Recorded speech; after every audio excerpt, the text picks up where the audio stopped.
Bro, tingnan niyan, sa araw ng paghukom, magsisisi ang kahit sino sa atin.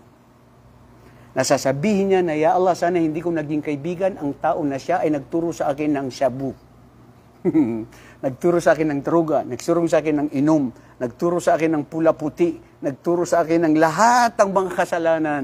Ya laytani lam attakhid fulanan khalila wa qad adallani ala dhikr, at ipinalayo niya ako dahil sa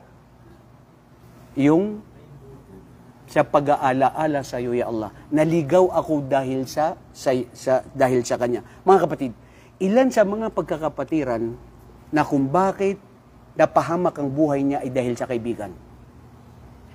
Ilan sa mga magkakapatiran na naging matagumpay ay dahil sa kanyang kaibigan. Napakalaki ng impluwensya ng kaibigan natin sa ating buhay. Kaya sinabi ni Propeta sallallahu alaihi wasallam, Al-mar'u ala dini khalili, falyandur ahadukum mayukhalil.